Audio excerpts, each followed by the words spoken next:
month pa lang ng 2024 pero feeling blessed pa rin si Kapuso Primetime King Dingdong Dantes sa sunod-sunod na projects.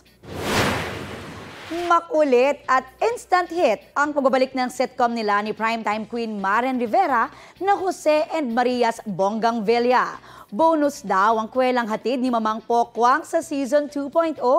Looking forward na nga daw si Dong na mai-guest sa Family Feud ang kanyang co-stars dito. Good vibes lang talaga sa set kaya nakakatuwa na bumalik na ulit finally ang Bonggang Villa. And it's always really a pleasure na makatrabaho talaga ang aking misis.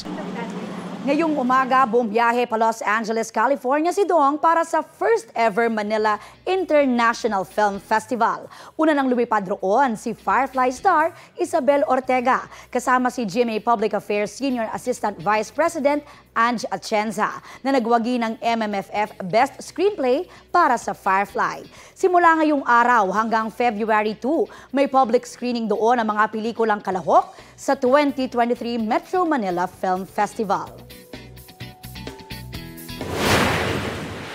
Hearing na sobrang successful yung festival this year and the fact na we're bringing it internationally. Sobrang happy ako kasi talagang nag-shine yung pelikulang Pilipino. Kapuso, para sa mga maiinit na balita, mag-subscribe sa GMA Integrated News sa YouTube. Sa mga kapuso naman abroad, subaybayan nyo kami sa GMA Pinoy TV at sa www.gmanews.tv.